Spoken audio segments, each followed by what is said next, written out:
Welcome to Local Gods. Today, our guest is Andy Nguyen, restaurateur, entrepreneur. And I'm especially excited to have Andy on this show because we're from the same area, right? Yep. Orange County. I mean, it's just straight off the bat because I am such an Orange County homer. Well, first off, I need to show this because I feel like, because it's an OC episode, I need a rep. What are you about to do? Don't take off your pants, dude. Feel wide of this, but like, What are you doing? dude, anyone that knows OC my knows God. what this is. I mean, I can't. All right. Oh, well, of course. The Oh, okay. most I was like, famous dang, he's about to take the off most his famous pants. restaurant in all of Orange County. this ain't no Two Live Crew. This ain't no Two Live Crew. But yeah, I mean, Brodards. Brodards. Iconic. Yeah. One of the most iconic restaurants in Orange County, and that's a must visit for anyone visiting Orange County for the first time. Absolutely. I mean, why is Orange County important to you? Because so much of your business is there. Yeah. So much of who you are is from there. Like, why is OC a big deal? I was born there. That's the largest Vietnamese American community outside of Vietnam. So that's has a special place in my heart. Of course, I learned everything there. I didn't even. I think before 18, I've only been on an airplane once in between that. So I was like stuck in this Orange County bubble for such a long time, and it's totally ingrained into everything I do now. Yeah, I mean, when it comes to Orange County and specifically Little Saigon, growing up, my parents are from Taiwan. Yeah. So I'm not Vietnamese, but like and I haven't been to Vietnam yet. Oh. Little Saigon might as well be Saigon to everyone else, right? Because it is, and in many ways, it's like from the war and then the refugee experience. Like you have a snapshot of Vietnamese culture of people that like left, especially South Vietnam, that is really entrenched in Westminster, Garden Grove. What makes the food special in Orange County? Because I will say, going from coast to coast. San Jose, Houston. The debate I hear all the time. Yeah, New York. Man, no place to me has as good Vietnamese food as Orange County. For sure. That's without a doubt. Like I would fight for that forever. I love it. I love it. Yeah, I think Little Saigon has some better dishes that are based there than in actual Vietnam itself. No kidding. Yeah. You've done like an A/B test. Yeah, to see? I think the pho, to me, the pho is better in Little Saigon than it is in Vietnam. That's my take on it. Why is that? I've heard that. I've heard that before. I think just the it's so hot over there already and humid, and the weather. So the broth, they don't simmer as hot over there. The meat quality here is probably better than it is there. I didn't even know when I was growing up. When I first went to Vietnam, I didn't know sriracha. Our sriracha here that we use all over the place. They didn't use. It wasn't that same bottle over there. I was like, hey, what do you mean? Where's the red bottle with the rooster sauce at? And it wasn't a thing. It's not a thing over there. It's from here. Yeah, like they don't use it at all. They use a hot sauce, but it's like a different hot sauce. It's not that same sriracha. It's not that rooster bottle that we all know here. That's how I grew up. I'm like, okay, that's what I know as this goes into the boa pho. Hui Fong Sriracha. It's David Tran, right? He's the guy. Yeah. So it's this dude out in Irwindale that's been making that special sauce for all these years. Yeah. But shout outs to Hui Fong Foods. Yeah.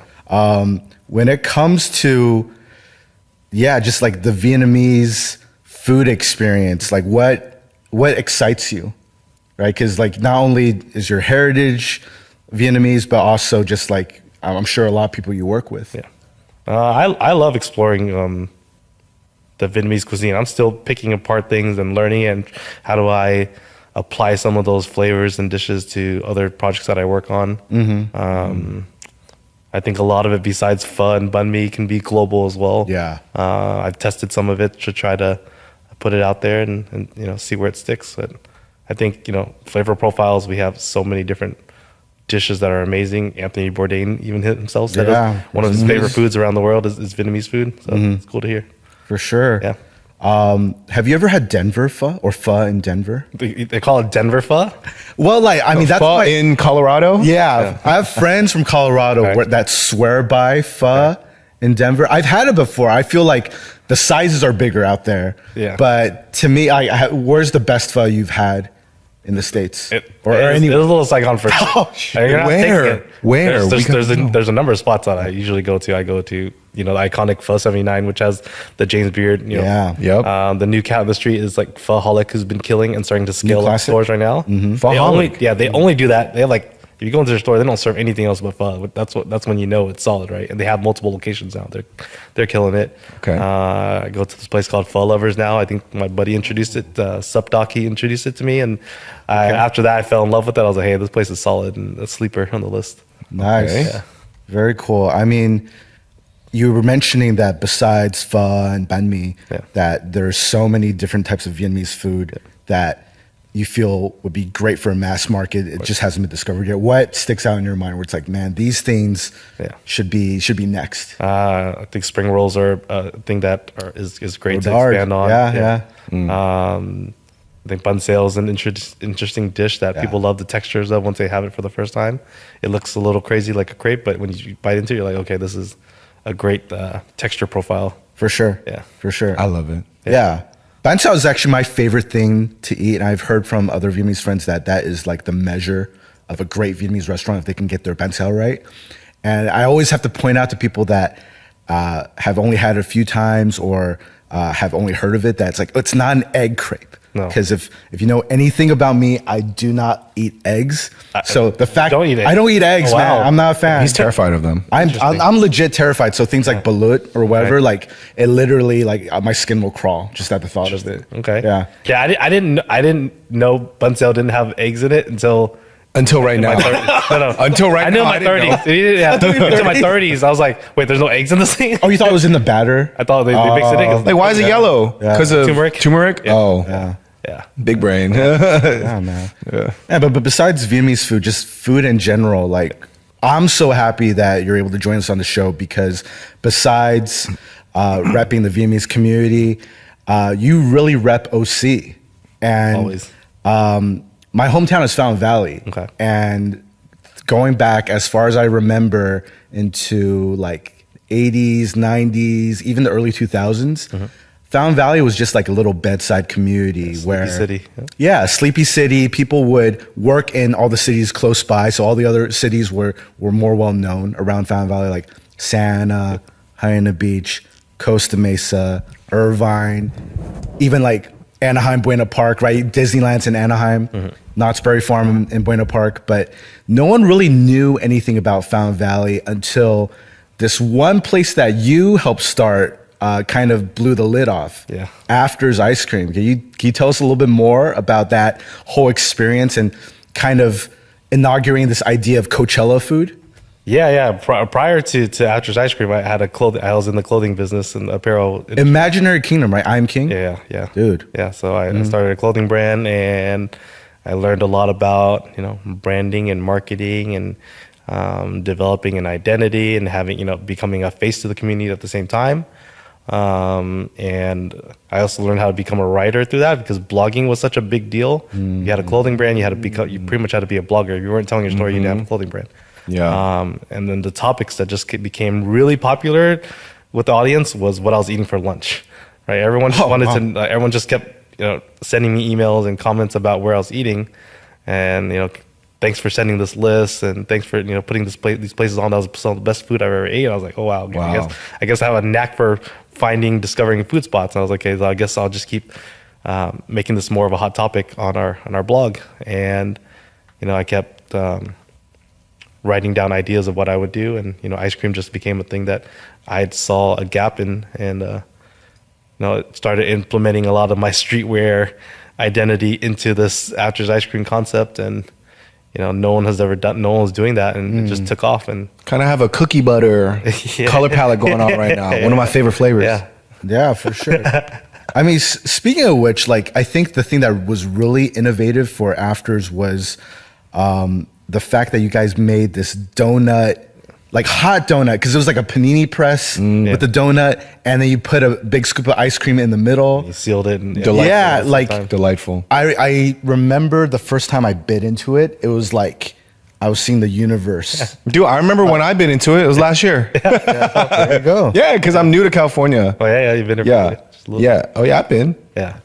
And the way you would photograph everything, like I distinctly remember, like food was almost like an afterthought at Coachella, but then it was really, the what was the name you guys called it? The Milky Bun? Yeah, the Milky Bun. I mean, even the name to me is genius. Like it sounds delightful. It sounds like something you want to dig into, right? And just seeing all the crazy photos, like promoting it, and then knowing that's at Coachella. I think for a lot of kids from Orange County and Fountain Valley, it's like, yo, we made it. A Milky Bun at Coachella. That's amazing. Yeah, I think for us, we, like I said, a lot of that was the streetwear aesthetics that, from visuals of lookbooks that we're already doing in clothing. I was like, okay, we need to apply this same thing, these visual effects to food, because no one's doing this. No one's taking good care of visual effects on food. That's why we made the ice cream blue. We wanted to look good on camera and made sure it stand out. No one's doing that. And just also that rebellious look to ice cream that, when you go to, our competitors of Cold Stone and Baskin Robbins, it was so bare, it was so vanilla, and we wanted to bring our type of flavor to this ice cream world. Yeah, that makes sense because like all the brands or even your local ice cream shop, it's all kind of like straight edge and old fashioned. Like it kind of harkens back to an older time in America. Yeah. But yeah, you made ice cream trendy, which is what made it's so interesting, I think, to a lot of people. Yeah, I think our thing was like, okay, let's bring the nightclub to afters all the time, right? I was like, okay, dude, it makes sense why the color palette, like every time I walk in, I go maybe often, who knows? Yeah, I just never really thought about it until you spoke it. I'm like, oh, okay, I see why it is the way it is. Yeah. Sick. So did that really kick off your whole food journey of basically opening up restaurants, not just in Southern California, but all over the country? Mm-hmm. Yeah. And actually, globally, we've done stuff around to a lot of places overseas that we still currently have to this day. And that was like an early learning experience into food, a world that I had prior to after zero experience in, and it just opened up a whole new floodgates for me and a lot of new opportunities for me, myself, and my friends. Cool. Speaking on that, like, where else in the world can we find an Andy Nguyen restaurant? South Korea. If you go to South Korea, you can visit 4 of the Matte Black coffees that we have over there right now. Oh, cool. For the Matte Black? Yeah, it's called Matte Black Coffee that we have. Bro, I'm going in April. Yeah, I'll go just in. Let me know. I'll make sure it's in solidarity. Yeah. Oh snap! Yeah, I'll hit you on. Then we have 2 of the NFT, the restaurants we were mentioning briefly earlier, the Bored and Hungry spots. I'm no longer a part of, but we have 2. They have 2 locations in South Korea right now, and they have 5 locations in the Philippines. 5 in the Philippines? I didn't realize you guys are expanding that fast, dude. Yeah, the team over there, they're doing a great job expanding. Yeah. Okay, so why those? I guess you said South Korea and the Philippines. Yeah. Why those 2 countries in particular? I think the outreach of the groups that we work with, they just had a similar mindset on how to grow the brand and how to operate over there, and we felt comfortable of handing over the reins to those guys in those respective areas. I think there's probably also like a similar sensibility, right? Because when I think Filipinos and Koreans, whether here or overseas, I think music, I think fashion, I think pop culture. Yep. It speaks to my soul. Yeah. Yeah. I felt it long ago. Yeah. So look out for Uzuhan at Matte Black in Seoul. No, I'm going in April. Yeah, legit. I'll just put it on the itinerary, bro. It's so easy. Set you up for both those spots. Yeah, let's go. I'll go with my producer homies and my musician friends just cause.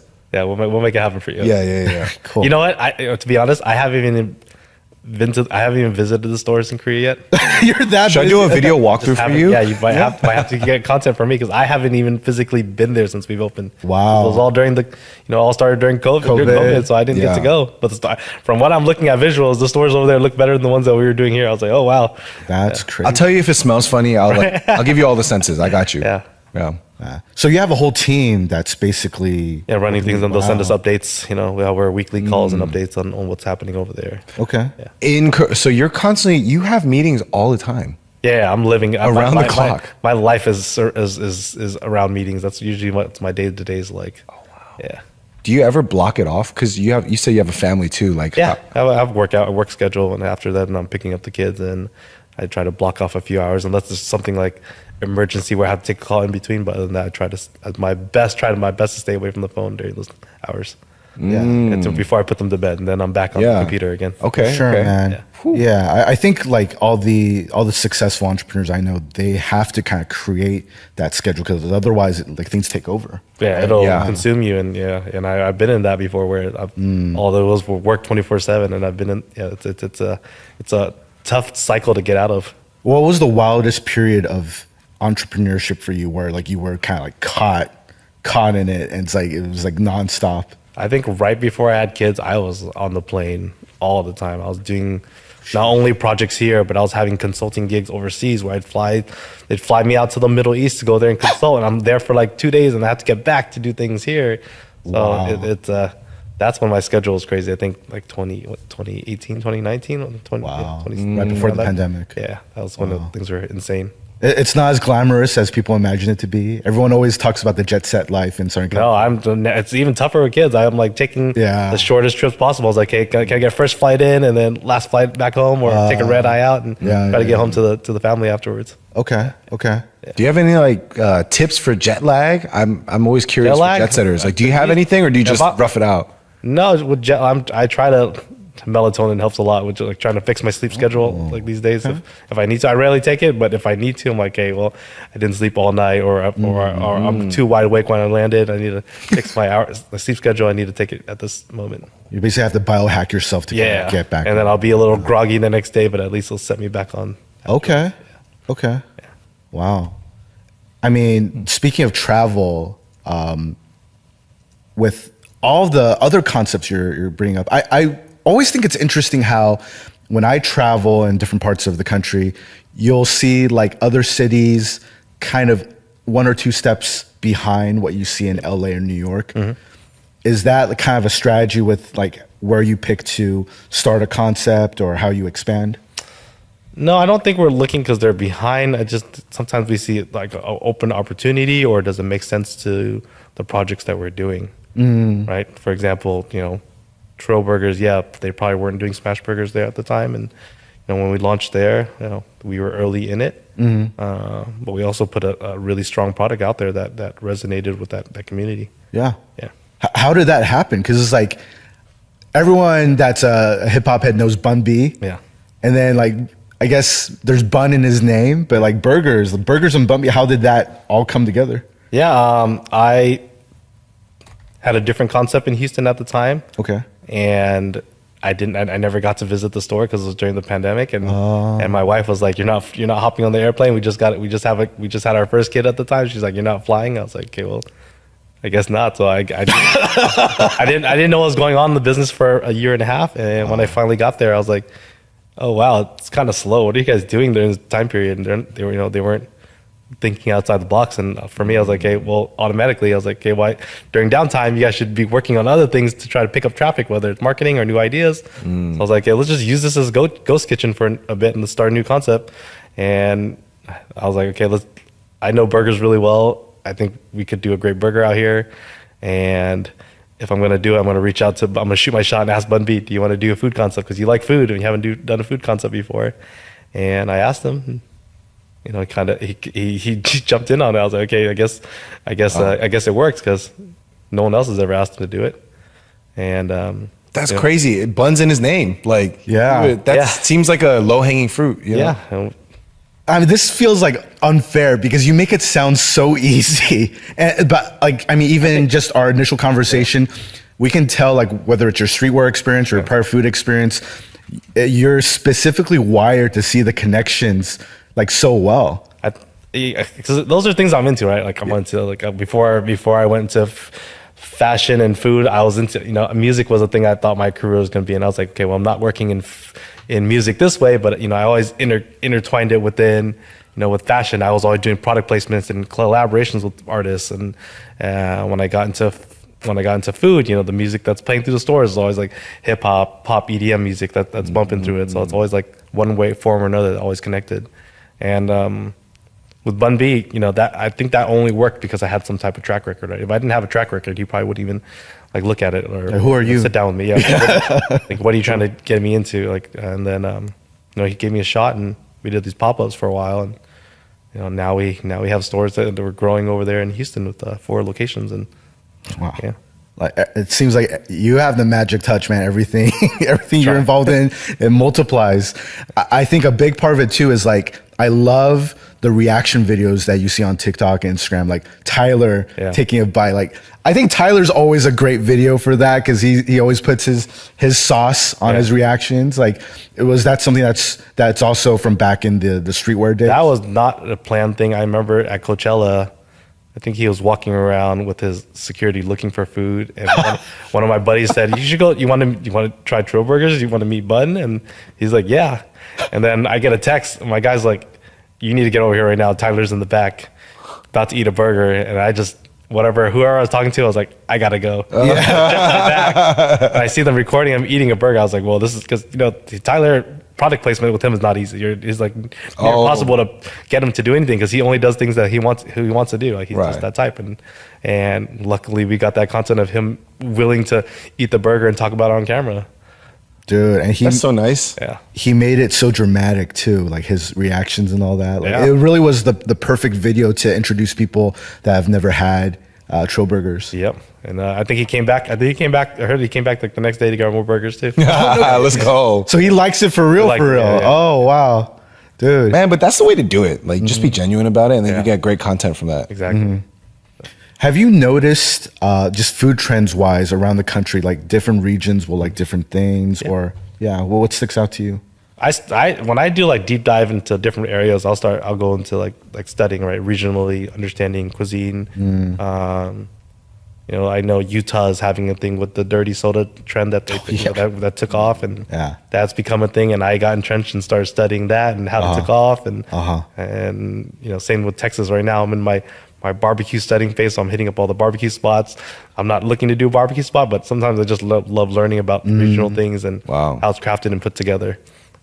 This is always a fun question. What's your favorite? What's been your favorite barbecue spot that you've had in Texas? The one that recently blew my mind was Interstellar Barbecue in Austin, Texas. Interstellar. Yeah, they're the ones that got the first ever barbecue spot to get a Michelin star. Wow. Yeah, and then I ate it. I was like, okay, it can't be that good, right? And I ate it, and I was like, okay, boom, all right. They took it to another level. Okay. Brain chemistry has changed. That's amazing. And so are there parts of the country where you haven't really explored yet, but you want to take it? Things I want to try? Yeah. Hit list. I got South Carolina's on my hit list. For the vinegar or what kind of their barbecue is known to be vinegar based? And more pork, more whole hog based. I think they do. Where else on my areas that I have? I got a lot. KC, I hear Kansas City is. I think Kansas City is super slept on. Their sauce. They're more focused on sauce. Their ribs are crazy. It's just a different thing. Texas is more brisket based, more salt and pepper, but Kansas City is definitely more the flavor in the sauce. Okay. It's super slept on for sure. I'm trying to go to Kansas City. You should. One day. Yeah. I'll see you there. Yeah. I'm ready to go back. Yeah. I think the only thing is like, what else is out there besides the Chiefs and barbecue? Out there? Yeah, like I've always wondered because I'd want to visit, but it's like a cool scene. It's a cool scene. Yeah, okay. It's a fun town. It's a lot going. There's a lot going on. It feels like a small town, but their baseball games are Kansas City Royals is pretty cracking. Their stadium's pretty cool, and a lot of good food. A lot of people are really friendly out there. Do you know any Asian restaurateurs there in Kansas City? Yeah, there's only a few because one of them is my old friend from Maryland. I don't know if you would know him, Sura. I don't know if you saw them. No. Shot in the dark. Yeah. No worries. I think like this brings up an interesting observation. Like I feel like there are people of all different backgrounds that are well traveled, but for you as an Asian American, as a Vietnamese American, like specifically in the food industry, going to different parts of the country, you're probably seeing parts of America that a lot of people are not that familiar with. No. And you're probably even like an outlier to the people there where they're like, oh, like, are you Chinese? Are you Korean? Yeah, no, of course. And I've done, and I do tons of studying and I do my best to showcase it through, my content I'm sharing out there. I'm like, hey, these are slept on cities. And if you go, these are the things that you need to look out for instead of going to your usual, popular spots. These are some of the cuisines that you look for in these areas. Yeah. Does it feel different in places where there's like no Asians or no Vietnamese specifically? Does it? Yeah, of course it feels different. Yeah, they're it's the cuisine, the type of style of food is going to be different. The way they eat is going to be different. And, it's always fun to travel and try different things. Okay. Yeah. I think going into different things, a few years ago, I want to say like 2022 or so, there was that whole Web3 explosion where people were buying Bored Apes and getting into NFTs. Yep. And I know you were like heavily involved in that. Yeah. So like, can you tell us more? Like where do you stand on Web3 now versus then? I think NFTs and Web3, they're just now used in just category. They just use it in different words instead of using that word NFT now, right? Everyone's now, using it to verify like a lot of things. I think it's like a digital, it's like a digital Like the contract. blockchain. Yeah, to verify. Yeah, it's a digital contract to make it easy for people to explain it. And I think the technology is part of the future is already instilled into it. It's going to keep getting a lot better. It's just if people are using it in terms of how to make money off of collectible images now, it's probably not going to be. It's not going. That heyday is like long gone, and that probably put a bad stamp on it. But I think the digital contract side of it is super important technology. And as I got educated in and learning about IP, things that I love already about intellectual property and how owning it and how to utilize it correctly, that's where I kind of fell in love with it. I was like, okay, I get it. This is already what I do, but now I get to own the property. So, that whole phase of the Bored Ape thing, I convinced my group to like go buy this NFT for, over $250,000 that we bought this image for. So crazy. And think about. Yeah. And then I was like, okay, let's go utilize this image and build a restaurant concept off of it. And, because everyone had that at the time. Every big celebrity had a Bored Ape at the time. Eminem, Snoop Dogg, and it opened up a lot of doors for myself as well. And I launched this concept as, okay, let's see what happens. And it went crazy. Whether I just got either people loved it, confused, or hated me for it. My phone went insane at that time. And I'm like, wow. And then even people in the industry that probably never I would have never thought I would be talking to or reaching out to me, asking me for advice about the industry. And I'm like, oh, this is very interesting. Like who? I won't say some people, but it did open up. Like to what level? Sorry, you don't. Just asking me questions of like, what is this industry about? Like, or they like what I'm doing with this, and they didn't know that you could do that with these properties. So I think that this opened a lot of excitement. Like Tom Cruise is hitting you up, like I end up in Snoop Dogg's I end up in Snoop Dogg, working with Snoop Dogg on things because of it too. So, opened a lot of interesting doors at the time. Yeah.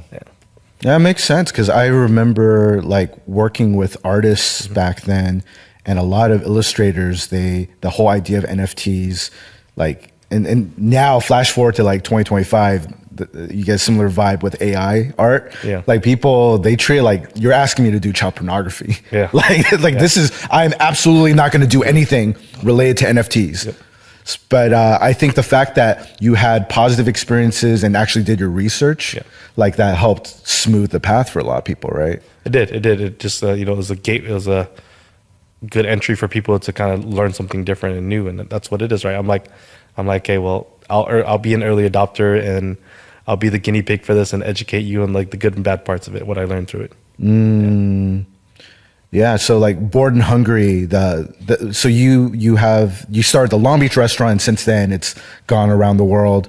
I guess when it comes to finding these opportunities for licensing, like, because I know you also have like a Sonic the Hedgehog concept. Yeah, like how do you like spot these things? Because like why Sonic? Why not like Garfield or something like that? Yeah, I think it's just good those things are on the table, right? Garfield, obviously, if I did a Garfield concept, I'd probably do an Italian lasagna. Yeah, lasagna restaurant. Makes sense. I think the opportunities came from a lot of my early collaborations with a lot of the food brands I was involved in, and then I ended up doing the Hello Kitty cafes in Las Vegas. Oh, cool. Once I did those concepts, I got to work with Sega and develop a chili dog themed pop-up concept with them. And we've done it for the past almost 2.5 years now that we've been working with them.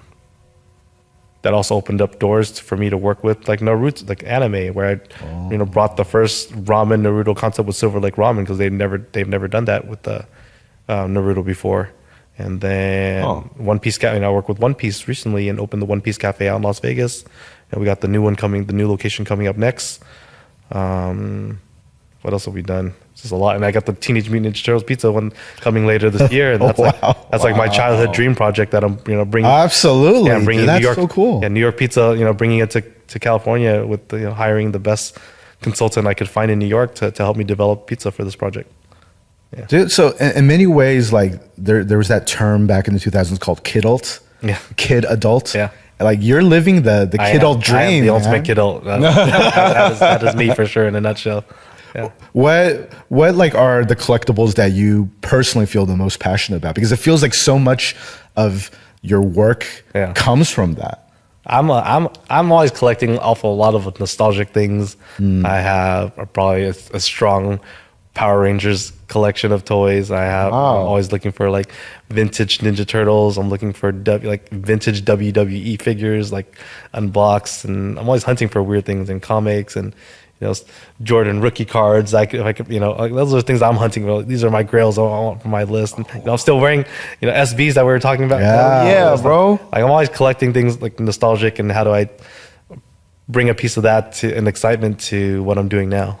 Sure. What are these SBs called? The Stussy SBs, and they're based off of a Neapolitan ice cream. I see it. Yeah, dude. Big back over here. Sensed it right away. So I think looking like into the future, like you have fashion, you have food, and then all the other things in between. Yeah. Is there any other industry that you want to put your Andy sauce on? Like get into? I'm always trying to do things that are, how do I bring this immersion into whatever space I go into? How, if I were going to any other field, how would I be able to disrupt it? That's usually kind of like my thinking. I don't want to try not to do things that have already been done. For the money's sake, that's probably easier to go to, to try to replicate it elsewhere. But, I'm okay with being the guinea pig and trying different things and seeing how, that's my joy in life, I guess. Yeah. I think over the course of this whole conversation, what I'm hearing a lot about is the importance of relationships, because you've spent decades, it seems like, building the right relationships and like taking risks and like being able to spot connections and all that. How did all of this coalesce? Like, how did you develop these skills?